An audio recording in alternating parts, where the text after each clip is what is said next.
কবিতা পাঠের সময় এখন। আমরা কবিতার সঙ্গে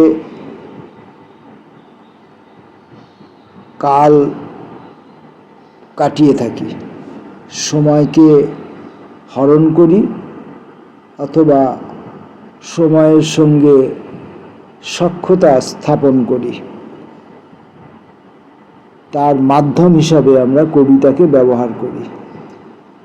এমনটা হতেই পারে যে কবিতার সঙ্গে এই ব্যক্তি আমির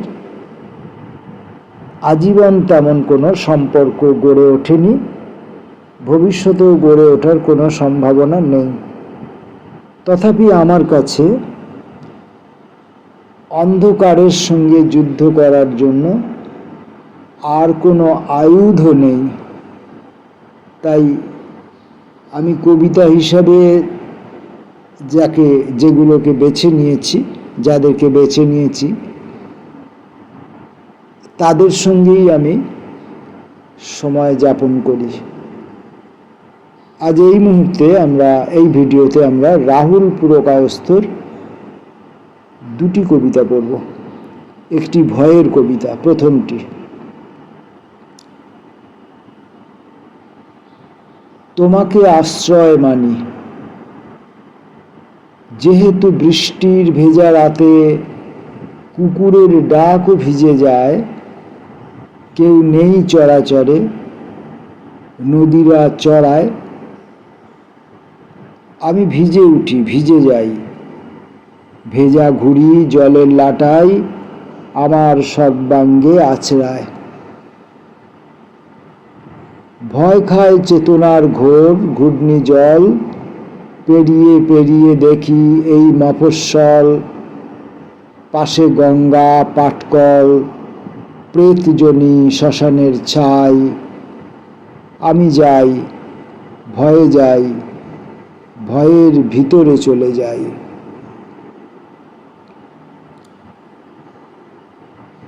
রাহুল পুরকায়স্থর আরেকটি কবিতা পড়ব, একটি জন্মের কথা।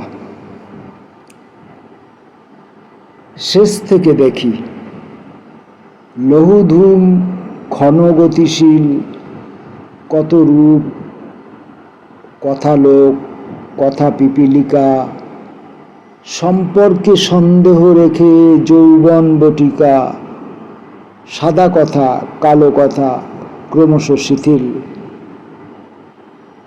তবুও পাঠক দেখি সন্তরণে যায়, বজ্রপুষ্প উড়ে চলে আকাশে বাতাসে, বজ্রকীট অর্থ ধরে খায়, পাঠক লেখক প্রাণে বসন্ত গর্জায়। অর্থ থেকে অর্থহীনে, বুদ্ধি থেকে বুদ্ধিহীনতায়, পাঠক জন্মের শেষে লেখক জন্মায়। এটি খুব গুরুত্বপূর্ণ লাইন এবং এটি খুব গুরুত্বপূর্ণ একটি অভিজ্ঞতা। আমি কিছু পাঠকের বক্তব্য শুনে থাকি।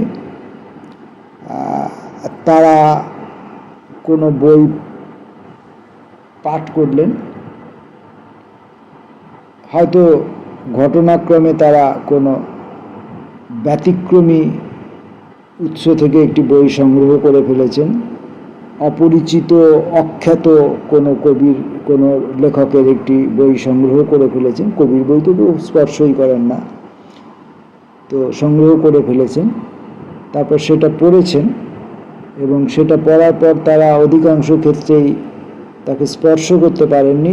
সেখানে তারা এমন কিছু শব্দবাক্য পান, এমন কিছু শব্দ পান, ভোকাবুলারি, যেগুলো তারা অভিধানে গিয়ে যার অর্থ তারা খুঁজে পান না। এবং তারা এটা বুঝতে চেষ্টা করেন না যে অভিধান যা আছে তাকে সংগ্রহ করে, যা নেই তাকে অভিধান সংগ্রহ করে না। যা নেই তাকে নিয়ে আসবার কাজ হলো স্রষ্টার। বিশেষত এই শব্দ প্রয়োগের ক্ষেত্রে যে শব্দ বাংলা ভাষায় বাংলা অভিধানে, বাংলার পাণ্ডিত্য জগতে, বাংলার সারস্বত সমাজে নেই যার কোনো অস্তিত্ব, সেই শব্দকে সৃষ্টি করে বাংলা শব্দের ভাণ্ডার বৃদ্ধি করার কাজ কবিদের, একই সঙ্গে বাংলা কবিতায় মাত্রা বৃদ্ধিও ঘটান সেই সব কবিরা। তাই এই যে শেষ লাইনটা পড়লাম রাহুল পুরকায়স্থর, অর্থ থেকে অর্থহীনে, বুদ্ধি থেকে বুদ্ধিহীনতায়, পাঠক জন্মের শেষে লেখক জন্মায়। আমরা শেষ করলাম আজকের এই কবিতা পাঠের পর্ব। ফিরে আসব অন্য কবিদের কবিতা নিয়ে।